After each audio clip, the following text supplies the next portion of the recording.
I went to a career coach, and the first thing he said to me, you're looking for a job in business development. What you have this nonprofit here for? I'm like, well, because it's a really big part of my life. It's something that I've been doing for over 20 years and I do it very well. And he was like, nobody needs to know. Take this thing off. It's not important. I didn't discuss with him, of course, but in the back of my head, it's like, it's the most important thing on my resume. It's the one that exposed me to cultures, like you just asked me. It's the one that exposed me how things get done in India, how things get done in Indonesia, how things get done in Asia, Peru, Brazil, and America, and how humans react towards what we can do, how the human race can collaborate or not collaborate for the success of something. And that company, that nonprofit, My Travels, was the main thing for me to understand about humans. No course at MIT, Harvard, pick a school will ever teach me about humans as much as you will have by being in an African tribe for 40 days or in Jamaica, sleeping. I would knock doors every night to sleep at the stranger's house. I just bought a one-way ticket and I stayed there for probably like 25 days, every night sleeping at a stranger's house.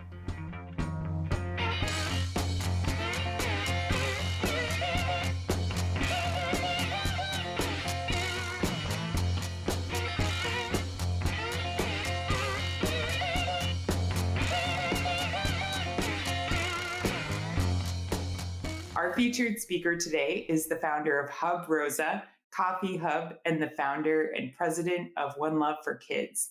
A seasoned professional with a wealth of experience as a serial entrepreneur, international public speaker, Michelle is driven by a passion to transform businesses into success stories. Michelle, it's a great pleasure to have you as our featured guest today. Thank you so much for taking this time to share your journey with us. The pleasure is all mine. So I really appreciate the invitation. Thank you so much for having me here and for sharing a little bit of my story. It's a quite an interesting journey. And we're looking forward to hear it. I was wondering if you might kind of start us off where you feel like it started, maybe even going back to some of your earlier life experiences. What do you think were some of those foundational moments that kind of shaped where you went? Funny story that should be funny for some people, but it's not for me. I became an entrepreneur at the age of 5, and it was not a play for me. It was not just a lemonade stand. It was my business. I was fully aware of what I was doing. I needed just to make profit. My goal was to buy more candies. So the way that I could buy more candies was making profit of whatever candies I could buy and sell it for the double. That is how everything started. I'm a daughter of 2 entrepreneurs, so with a very limited access to like privileged life. So I come from a very small town in Brazil, which both of my parents had to become entrepreneurs because they didn't have a chance to go to school. So they come from farm, both of them. So moved to the city and became entrepreneurs because it was the only choice. Being a daughter at an entrepreneurial house, it was not anything else that I couldn't have done. So at the age of 7, I started helping my mom. She had a store in our town, but during the weekend, she would put all the clothes and all the stuff that she would sell in the store in her car and travel around the cities around my town, so she could wholesale it for all the places, like smaller than my town. So, and I would be in charge of selling jewelry. I was with my bucket of jewelry at the age of 7, going and taking it seriously. It was my job. I made my money. At the age of 12, I got emancipated and I had my first business, which I had employees, I paid bills, I had to pay rent, and that was the age of 12. When I was 14, I sold that business and I moved out of my hometown. So I moved by myself to a big city when I was 14. But there's an interesting story between that I believe I became a public speaker when I was 9.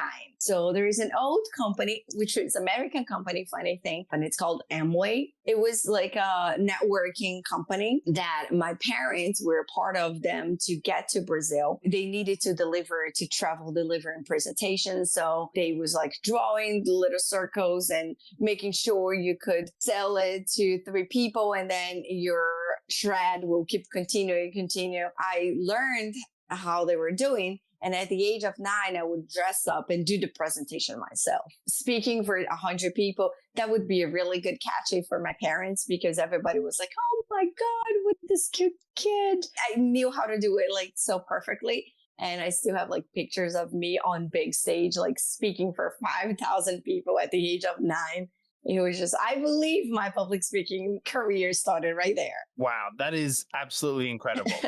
I was going to ask, before you started your first business, what was the factors that prepared you for entrepreneurship? But it sounds like you started from such a young age. You didn't have any real chance to have a career before you were doing your own amazing things. What do you think that scenario of where you are sort of thrown into the deep end and how that prepares you for, not prepares you, but that forces you to develop your skills in entrepreneurship? I don't think that was exactly what got me into entrepreneurship because there was a mess, you know? My parents didn't have education. So yes, they were entrepreneur, but there was some key missing there that they couldn't succeed. So it was not sustainable. So they could feed the family, but there was some keys, which I understand today, that was missing within them. It's still missing nowadays. So they can go to the next step. And I believe like my career, as soon as I left home at the age of 14, of course, I couldn't just start opening a company somewhere else.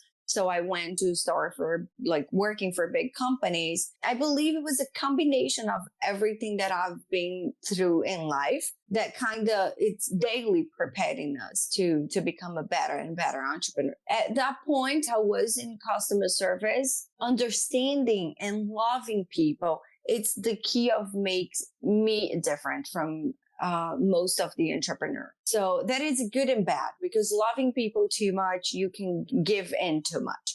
So you really take a really good care of people on and forget the other details. And entrepreneurship, it's about not forgetting any detail. So it's a really broad, I would say, career where you need to kind of know a little bit of everything that it's involved. Otherwise, you're just going to be good in something. Yes, when you grow, you can hire people to do whatever weakness you have. But when you're starting, you need to at least know about everything. So in my case, I think the combination of my career into the car business, I was in the car business for a long time in Brazil, came to the US, got back to the car business. I was very successful in the US in the car business and Brazil as well. But the knowledge of understanding finance, understanding not only about customer service, even before we service a customer, we need to serve the people inside. And that was always a big thing for me. And that I would say that kind of pushed me back to entrepreneurship because a lot of the companies that I worked, I didn't like how they treated their employees. And I always thought if the employees, it's what makes the company happen. It's not the customers. Customers are there. What makes company happen is a good employee serving well somebody that need a product or service. So if the company doesn't take care of that people in charge of making them who they are, something is wrong. If they don't recognize the value of the people that are within the corporation, making the corporation exist, something's wrong. Unfortunately, I did pass through really good companies, but I passed through large companies enough not to care much for their employees. And that really bothered me. That's such a profound observation, too. I think that plenty of people say this wasn't the right company for me. You know, I didn't feel appreciated. And you're saying this wasn't the right fit for me because they didn't appreciate the people that they worked with. They didn't interconnect them. Like you really observed how the culture operated. That's such a powerful thing to bring into building your own companies. And understand, I didn't mention they didn't appreciate me. In most cases, they did appreciate me. I was always able to turn everything into profit, but they didn't appreciate anything around. And I'm no special to be appreciated by myself when I see things around her incorrectly. So it bothers me enough to make me leave some of the companies that I left because people around me were not being appreciated. So how did that inform the way that you built culture in the companies that you've built?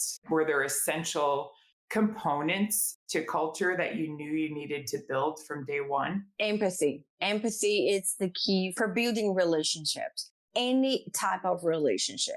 And work, it's a really strong marriage, right? You spend more time with your colleagues than at home itself. So you need to build strong relationships, but having empathy for others, we're never be on somebody's shoes. Even if you go through the same situation, your life story and everything that was built in you before that particular episode will turn the same episode differently for each person. One may suffer more than other, one may not even seen as a bad thing, but having empathy for others make it completely different.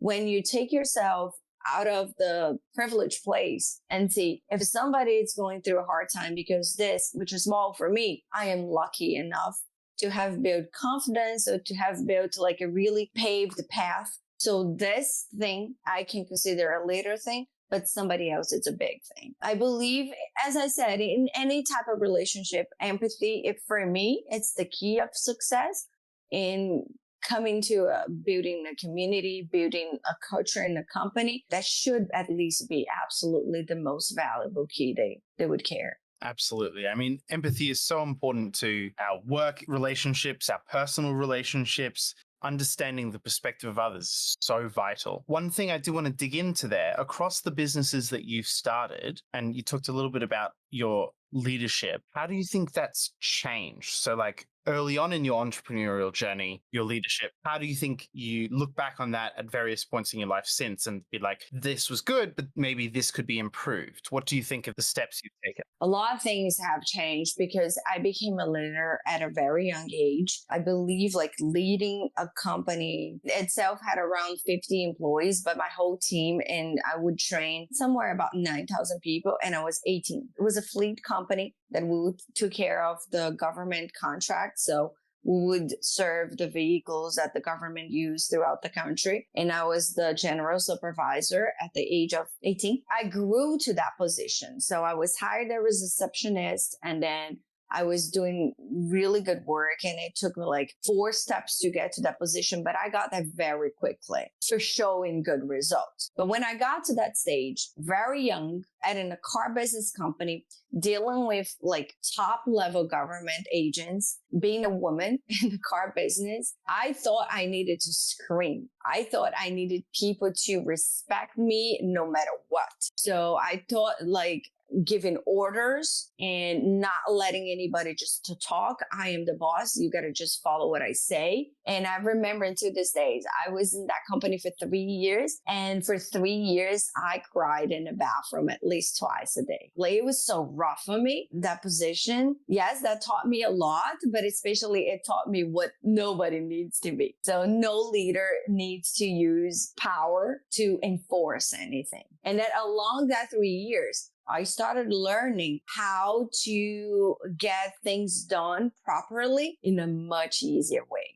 Instead of giving order, asking for favors and explaining exactly what that favor would do to the company and perhaps to their salaries or perhaps to their careers growing within that company or even outside that particular company. We're talking about like many, many years ago. It has taught me so much since then. And I think leadership, it's an evolution. You know, I just finished my first step of neuroscience for business and understanding more. So that particular route at MIT, it was just like oh my God, shocking for me in terms of leadership. The course, it's neuroscience, but it's really focused on corporation. Of course, you guys went to MIT as well. So they do like really focus on corporations, most of the courses. It was a lot about leadership, understanding yourself, understanding the brain so we can apply to better leadership. I do understand now much more. And of course, I'm still on my way, but it's a completely different Michelle from the beginning. It's really wonderful, though, that you're able to self-reflect and see how you've grown so much. And I think many of us suspect that leaders that kind of bark orders are very lonely people. and just maybe don't know a different way to lead. So I really appreciate you kind of sharing that transformational journey, because I believe in people's capacity to grow and change. And I hope that everyone gets a chance to grow into the sort of leader you become. And congratulations on completing MIT's Neuroscience for Business certification program. Thank you. Since I started the program, or even before which I started my neuroscience route, so I do speak to a lot of leaders now, and like most males, most white. So there's a very different experience when you're talking about an American white male figure. It's in so much privilege compared to the rest of the world. They occupy most of the seats on leadership, but we're slowly growing that into be more gender equality, more race equality. What I still think it was a really key for me, and something that has transformed mostly after pregnancy, is to be able to be vulnerable. Vulnerability is something so strong, and we are always afraid to show that we are vulnerable. And I believe good leaders are extremely vulnerable, and they should show it, because that's the only way that you can be helped as you need along the way. Being a leader don't make you good in everything that everybody else is doing with you. It just make you good in people. Yeah, I completely agree with you. I was actually going to ask you, I can understand that, running multiple companies, even if you've kind of already delegated, adding the birth of a child into that mix, you're going to feel like you've had, even less time and energy for everything. Did that experience further change like how you were managing businesses? And you said it changed the way that you approach leadership, but has it changed the way that you thought about any of your other business management? It changed everything. In the neuroscience point of view, it changed the hypothalamus size. So things change completely when you become a mother. There's so much oxytocin in the body trying to make things more bonding, to be more careful about people. It does change a lot. And you become a leader at home, leading a new human to the world, right? So, but building all these companies, and I've always had a job. It's not that and people used to ask me, I was at a bar in New York for 11 years, and people used to ask me, well, why you still come here? It was not only the 3 companies that you mentioned. At a point, I had 11 companies, and all different. Because within the companies that you mentioned, they would open an umbrella to different companies that would come within them, but they had like different people, and they had different products and different ways to work. I was able to run them in Brazil and in the US, being only one person, because I'm still on the process of learning how to delegate. I was not really good in delegate because I come from a perfectionist. So everything needed to be so perfect and so correct. So if I delegate, it won't be the same way that I want to. And along the years that I learned, well, something to be right doesn't need to be my right. So right can be right, being done differently, as long as the result is the same. So this is what, like, I believe one of the main things that I've learned and I've been able to use, and it's completely in my favor, because right is right no matter how it gets done. And you kind of close your eyes and gets to the result. And if it didn't get to the results, then sit down with that team and explain, well, it didn't get done because you thought this could be the way, but let's try this other way. And there's another thing that I've learned through maternity. Nothing is so urgent like we tend to think. Most of us are not surgeons that have to save a life in that second. Most of us.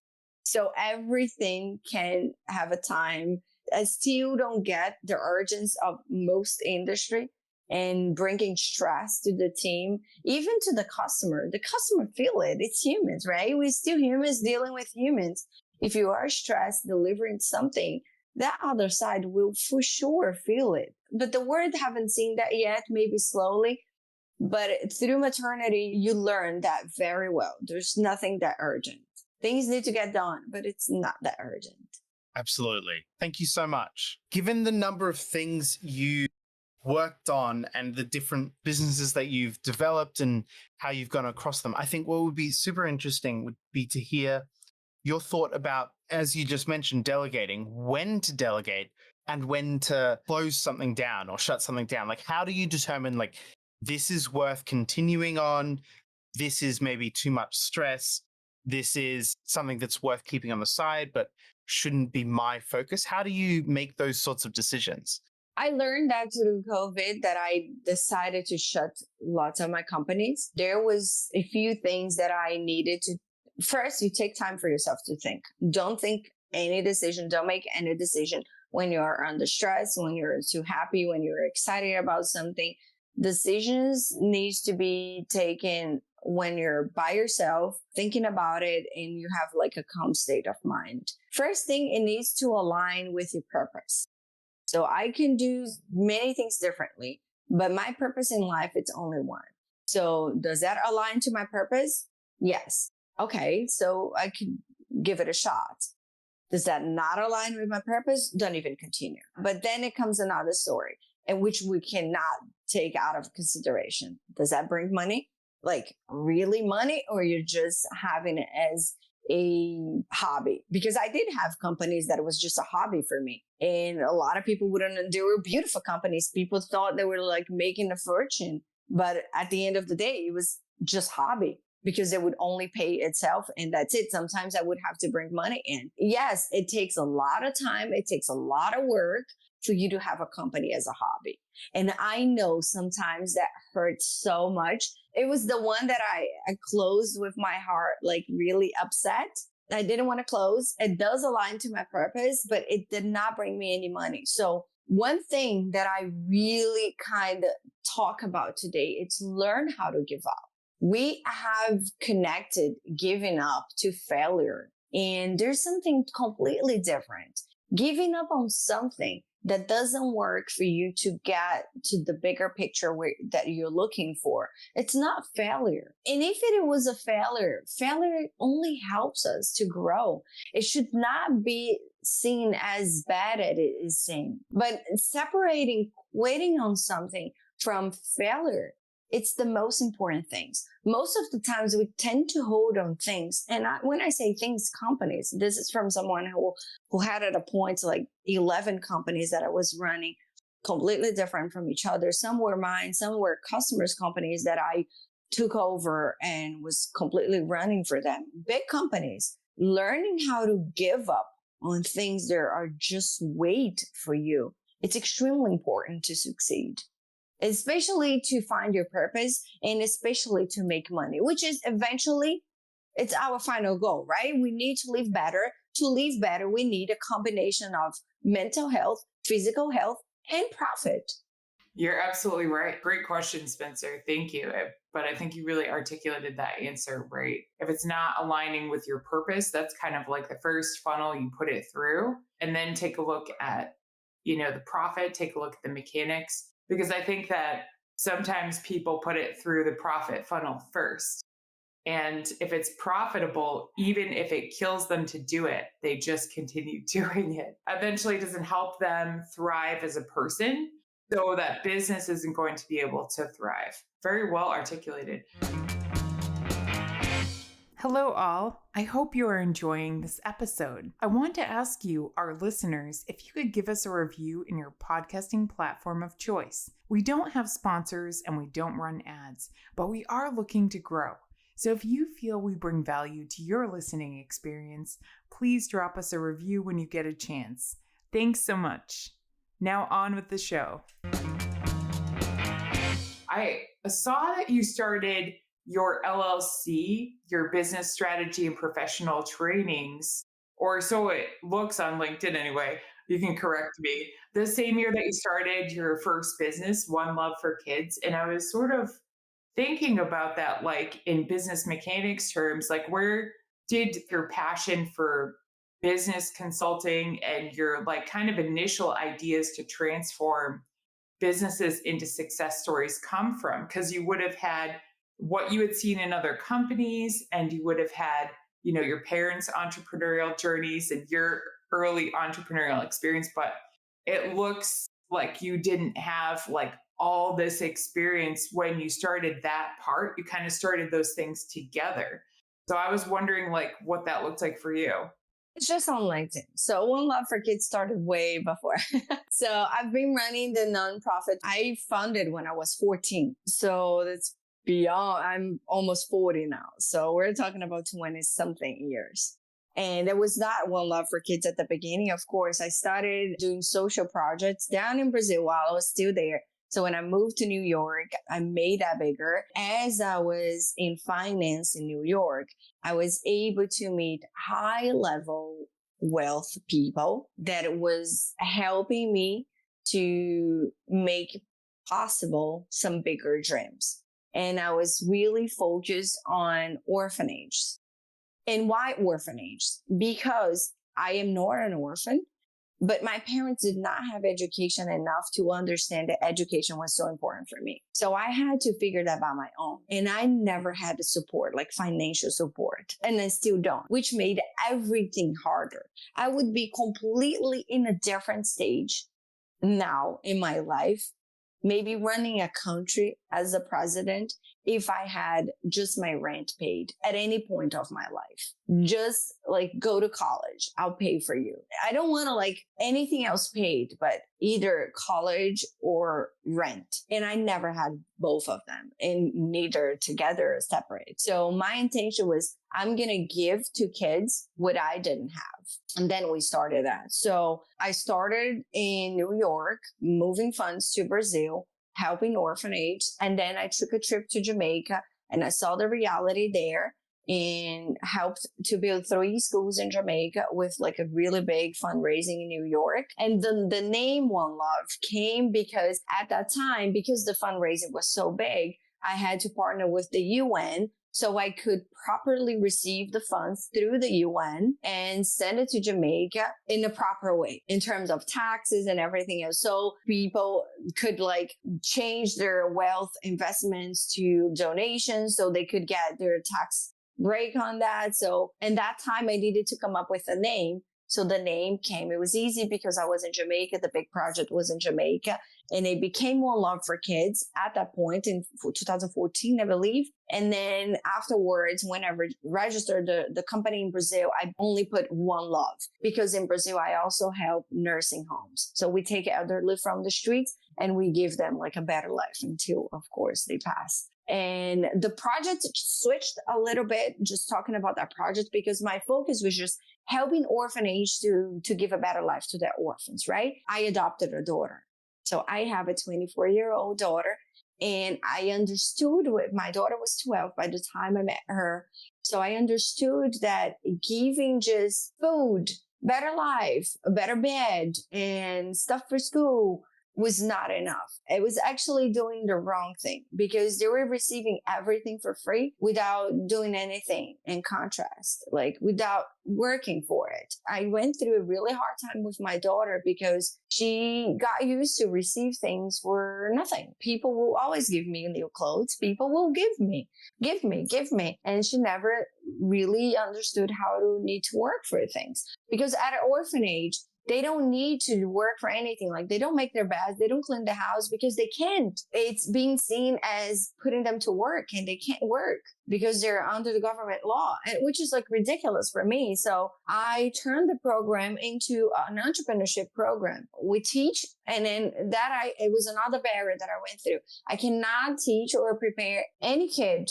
It has to be after 14 years old.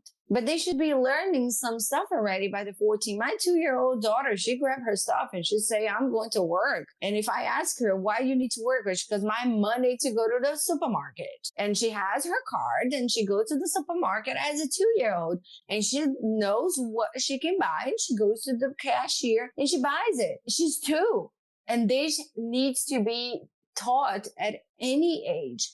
To respect money, to respect finance, to work for it, to work with your mind, to pick and choose what you're putting your money on. And in orphanage, that's not the case. So the program changed a little bit, and I developed a program to teach at least those adolescents how to become entrepreneurs. But what we're talking about here, we're talking about, I can't go too much on technical stuff. They barely have schools.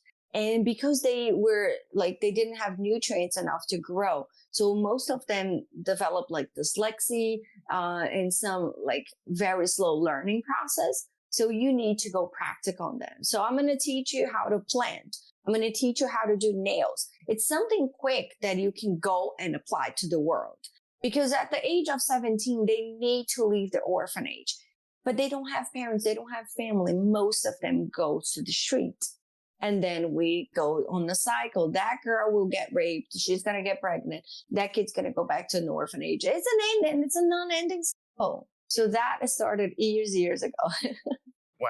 I mean, it's such a tough story to hear about what some kids go through during the sorts of orphanage experiences and foster experiences. Yes. I think it's totally underappreciated how important it is to give kids an environment where they're safe, but also, as you've so accurately said, where they are taught to strive for things, where they're taught to like have to work for things. And even in incredibly wealthy Western countries, at least in Australia, I can't talk for America, but in Australia, you're not really, even in school, 12 years of school, you're not really taught about finances and to understand these sorts of complex things. It's still here. And over here, it gets even worse. I was not born here, but I've been here for 20 years. And I talk to with a lot of parents, and I've shared my story and the orphanage story with so many parents. And we know how the system here is worked. It does not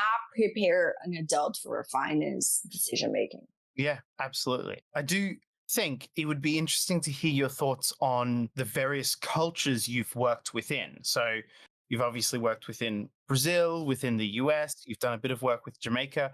What do you think about all the different cultures and how we can sort of adapt to new cultures as entrepreneurs? This is the funny question because not too recently, I would say about 6 months ago, I decided maybe I would look for a job. May I go back to the corporate world, which I love it. I love the corporate world. I love leading people. I love like spreading that leadership culture to more and more companies. And I understand going to a company, it's something important. And also because I just moved back to the US because I was in Brazil during COVID. I gave birth there. I came back with a 1-year-old, now 2.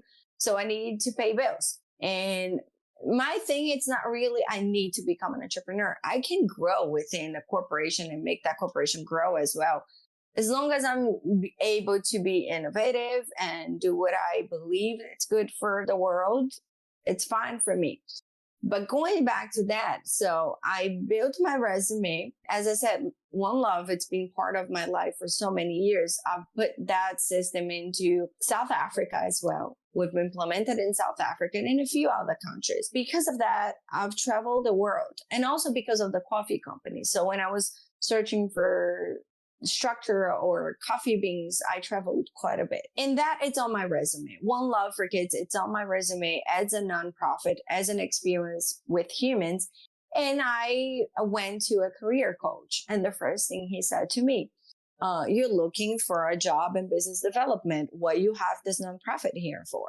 I'm like, well, because it's a really big part of my life. It's something that I've been doing for over 20 years and I do it very well. And he was like, nobody needs to know. Take this thing off. It's not important. I didn't discuss with him, of course, but in the back of my head, it's like, it's the most important thing on my resume. It's the one that exposed me to cultures like you just asked me. It's the one that exposed me how things get done in India, how things get done in Indonesia, how things get done in Asia, Peru, Brazil, in America, and how humans react towards what we can do, how the human race can collaborate or not collaborate for the success of something. And that company, that nonprofit, My Travels, was the main thing for me to understand about humans. No course at MIT, Harvard, pick a school will ever teach me about humans as much as you will have by being in an African tribe for 40 days or in Jamaica, sleeping. I would knock doors every night to sleep at the stranger's house. I just bought a one-way ticket and I stayed there for probably like 25 days, every night sleeping at a stranger's house. Do you think I don't mean to underlook at MIT or any other school, but that will teach me logic. That's it. It's important. Yes. But life experience, cultures will teach you. Humans have a lot of things different, but they all have common things. And that common things that makes it work. So working in countries like the US, I believe in London too, because there's multiple races and in London, and I've been in New York for 16 years, you need to understand about humans. To run a company, to run a small business, to be a happy human being, you need to not understand, but most important, to love humans with their difference. And you can only learn real difference when you observe that culture. So I guess there's not one answer. You need to put yourself into different cultures just to really understand it. That also for me tells me a lot about innovation. And in neuroscience, we study a lot of that. So I do put myself into the world to explore more. So it's easier for me to be creative, and it's very easy for me to innovate on something. One, because I teach innovation and I understand innovation is just recreating something that we already have in an easier way so everybody can use. But who is this everybody? I've been dealing with my transcript from Brazil for 25 days. My master's was supposed to start in next week. And I'll probably have to hold it until next year because for 25 days, I've been trying to get an email from the college that I went. Just an email, 25 days. Not a small college, the main university in my state. And for 25 days, I haven't got my transcript. I did undergrad as well in New York. I needed to go to an app, pay $9. In 12 hours, the transcript was at the new university. So what is innovation? It depends. You're right. I do think that there are plenty of individuals, companies at universities that do understand humanity and want to prepare people in the way that you're saying. But lived experience or reading about lived experience and having empathy, I think that those are fundamental in human connectivity. And I'm really glad that you're so passionate about them as a business owner, because it's not every person that chases those things. I actually want to pass to another person in our community that had a question for you. Our friend Carlos, who's an educator in Venezuela. Hello, guys. Can you hear me? Hi, Carlos. Yes, I can hear you. Hi, Michelle. Nice to meet you. And let me tell you, it is such a relief to listen to you because, it's very good to hear that someone like you are doing what you do. And for me, personally, children and seniors are the ones who need the most attention from everyone. And I wonder, Michelle, I'm not sure if you still have companies in Brazil, but I wonder if you do. How have you overcome the different situations that Brazil has gone through in terms of politics? And I think Venezuela and Brazil or Latin America are facing very similar challenges. And by the way, I'm from Venezuela. It's tough. So during COVID, I had to close all the coffee shops and the farm, and I haven't reopened them yet because I also got pregnant at that time. As you were asked before, pick and choose your battles, right? So I still have everything in storage. I am getting ready for a reopening. I might reopening here in Boston first, so I can go back there because even if you build like a strong leadership to take care of your stuff, you still need to be present. And at this point, like with a new journey in school, companies to be open here. I opened a school recently here, which is requiring a lot of my attention. It's not on LinkedIn yet because I didn't even have time to. But one thing that I've learned, especially in Brazil, right? So the economy of the US, it's a lot more established that the president itself does not turn business into chaos or not. Business will still run business no matter who's the president. It can have better economy or not or worse, but we deal with that. It's not the end of the world. For countries like Brazil and Venezuela, yes, it can affect straight our business. And it did affect directly mine during COVID because the government released some money for small companies, which mine completely applied to it. Because I worked with the government, I had all the paperwork available to receive the funds. All I had to do with bribes. And I do not accept bribes. And even my father and my accountant said, you need to accept the bribe. Otherwise, you have to close your business because there's no more money we can take from anywhere. So you've sold apartments, you've sold beach houses. Where can we get more money? You need to accept the bribes. And I said, I am not accepting a bribe.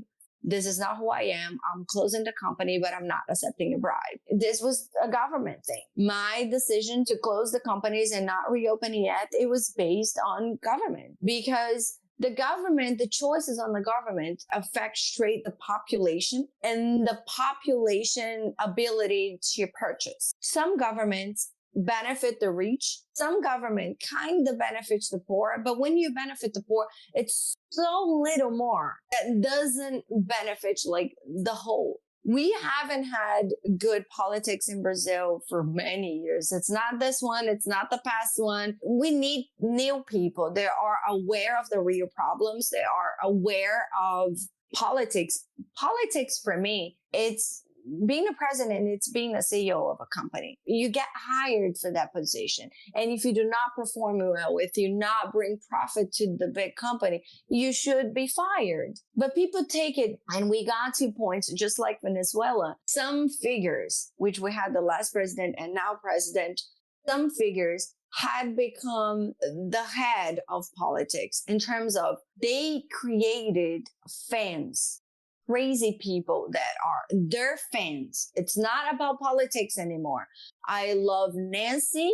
No matter what Nancy do, I will only love Nancy. I don't care. I'll close my eyes if Nancy kills somebody or if Nancy, it's the best. And I will fight everybody else that doesn't like Nancy. But Nancy just killed someone. I don't care, but I love Nancy and I'll fight no matter what. Oh, but your company's, it's falling apart. I love Nancy. I don't care. It's not about the bigger picture anymore. It's about two characters. And that's what I don't like. And Venezuela is not going to say the same. It's even worse route.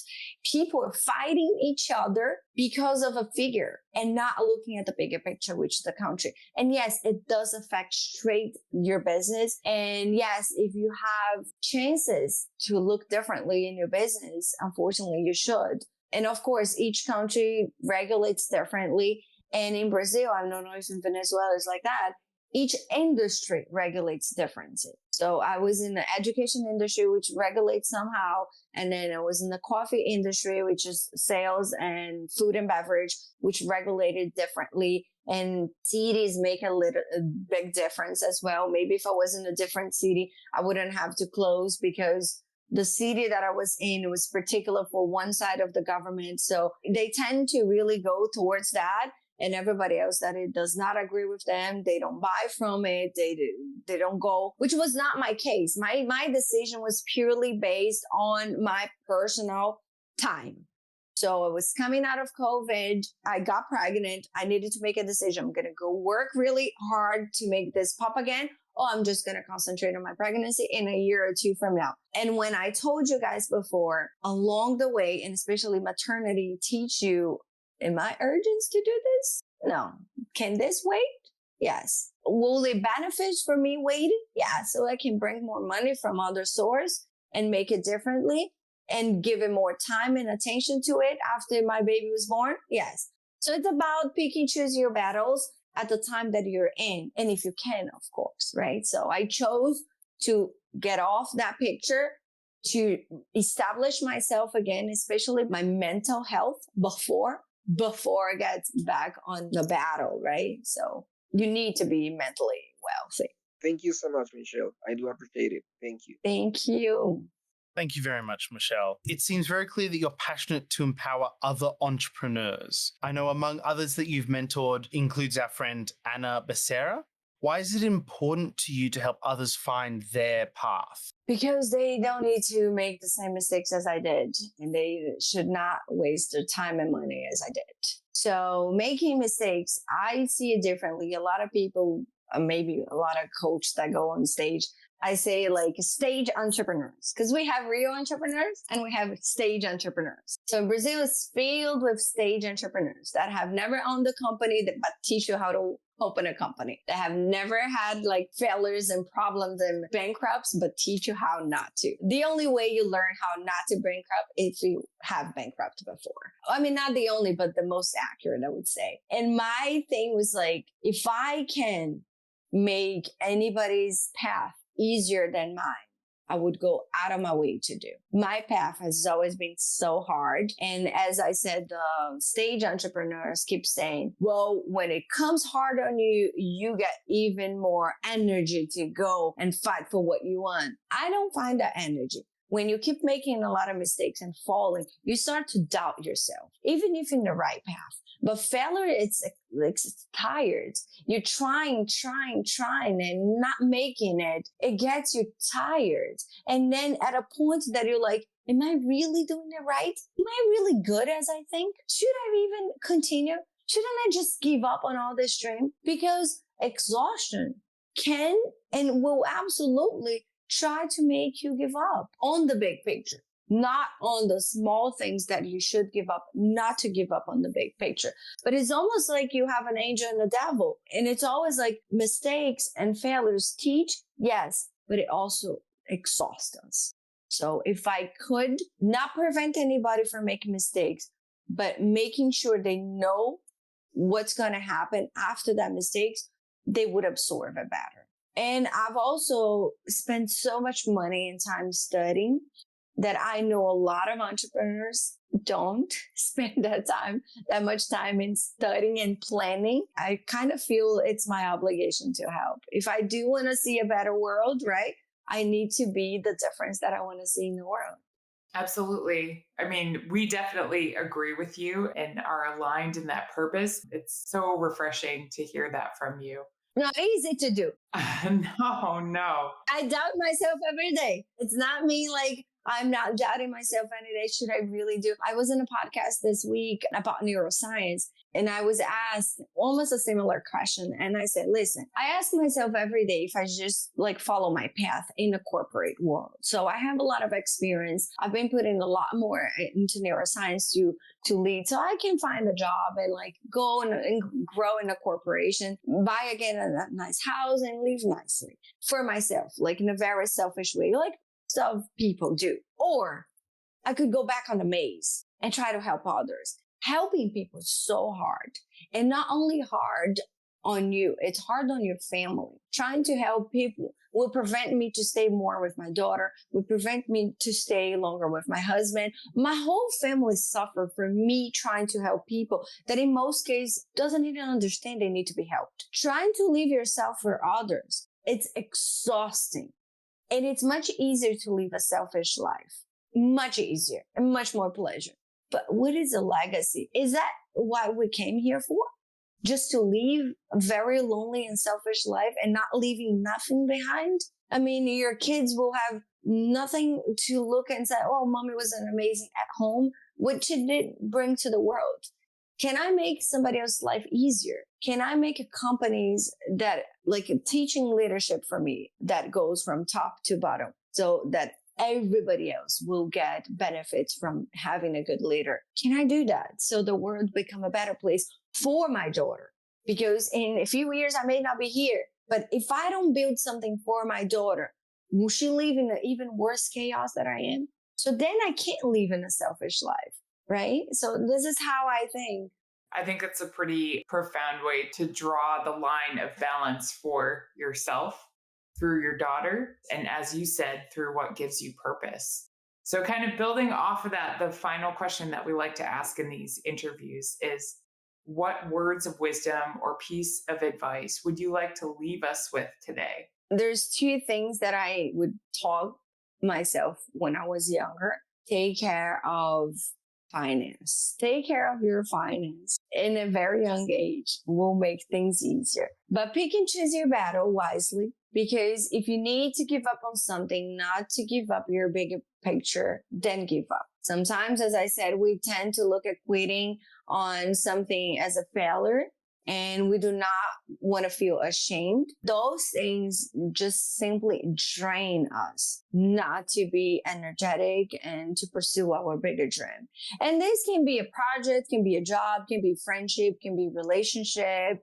We get stuck on something that we know that can prevent us from the bigger picture dream, then I believe we should give up. Sometimes, and this is how I started in neuroscience, I did choose to come back to Massachusetts instead of New York because of a life quality. And I went back to the corporate. And I was dealing with the most miserable human beings that I've ever met in my life. Great people, but leaving miserable. Staying in that company for 15, 20 years and leaving miserably. So I got there like full of innovative ideas, fresh from maternity, right? I just like a lion that got out of the cage. I just want to build and let's change this. This is so old. We need to have it and everything's so easy. And they were like, no, you can't do this here. You can't do that. That's never worked. That has never worked. So people said, well, as a human being, we tend not to accept change because we're in a safe mode, right? We're even animals. They need to be in their safe mode for survival. But changing is important. And when we see nowadays the world, we're going through another big change, which is the technology revolution. And I see humans that do not want to accept change, do not want to embrace change. And from the many, many years, we try to turn humans into robots, right? So we're robotizing everything, but now robots do it better than us. So what was left for us? What was left? It's left that we need to become humans again. It's left that we need to understand ourselves from within and especially understand, accept, and embrace change. Use AI or whatever technology that it comes in our favor as a tool and not against us. I did a research for the past year and I interviewed 2,000 people for this research, mostly in corporations and in small companies. And all I found, almost 90% are unhappy with the job, unhappy with their job. We're talking about almost 2,000 people unhappy with what they do. And why do you say that? Financial reasons. But wait a minute.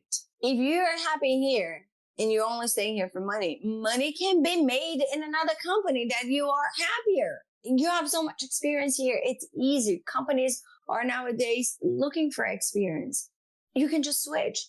Oh no, it's too much. I may not be accepted. And the fear of change, it's making people stuck in the place, leaving unhappy. If that was the only thing, fine. But no, they are unhappy, leaving miserable at that condition, going back home unhappy, raising unhappy kids, and putting all the energy to the world. And then we're asking yourself, what's wrong with the world? So that much of energy, like you see in traffic, people don't let you go. People don't put the blinkers on. People don't respect anybody. It's almost like you got in that cage and you're better than anybody else. Like I am better than anybody else and I'm just going my way no matter what happens towards me. I'm not helping. I'm not letting anybody pass. Every time that I get on the road, Massachusetts drivers are the worst. I doubt if anybody can find even worse than them. But it's almost like everybody gets out of the way for a fight. And I'm fighting you. And I think like inside of that car, there's a human being that probably is living that way and raising kids that way. Is that right? And all because of not having the leadership. Because if you do have a good leadership, you leave your work with a different mentality. You get released in work and then you take a different energy to home. And then I believe, I may be naive thinking that if we kind of train better leaders, things will change. But that's what I believe. Politics are not leaders. The influence nowadays, we're filled with influence. They're not leaders. And then we're following things, we're following people that don't have any character of a leader. The math doesn't add, you know? Well, thank you so much for helping us define what good leadership is today. And thank you so much for everything you shared with us. We really appreciate your time and your thoughts and all that you've taught us today, too. We, I think, have so many more questions for you. So we'll definitely have to have you back at a later juncture in your journey, if that's okay with you. I'm always open any way I can help, even in a podcast or in the chat or in anyhow. And of course, I'm not here only to share my experience. I know I can learn from both of you and from everybody in the community. So please count on me. I appreciate the invitation to be here. And I feel extremely honored to be here sharing a little bit of my journey, and count on me. This is from the bottom of my heart. Any way I can be as a help, I would love to. Thank you so much. And if people want to continue today's conversation with you offline, what's the best way for them to reach out to you? You can go to my LinkedIn. I have my Instagram. It's a lot of maternity on my Instagram, and it's a lot of Portuguese. Although now you know I speak English, so you can write to me in English. Unfortunately, I don't have many other social medias because I think it's way too much. Having TikTok, X, or any other kind, I'll be always open. I'm easier on the social medias than on email. For some reason, my emails are not coming to me, but I'm always on LinkedIn and I'm always on Instagram. Please feel free to reach out. I'll be very happy to assist if I can. That's wonderful. Thank you so much. Spencer and I and the rest of the team behind Founders Voyage feel really fortunate to have you as part of this community and for the opportunity to bring these cooperative learning experiences to others each week. So we hope that you'll join us for guests that interest you to connect and learn from. And we're also open to hearing your nominations for future interview guests. And if you do listen to the podcast, feel free to give us your feedback as well. In the meantime, we wish everybody a great morning, evening, afternoon, wherever you're at listening. Thank you so much for having me. It's been a pleasure. It was a pleasure talking with you as well. Thanks so much again, Michelle.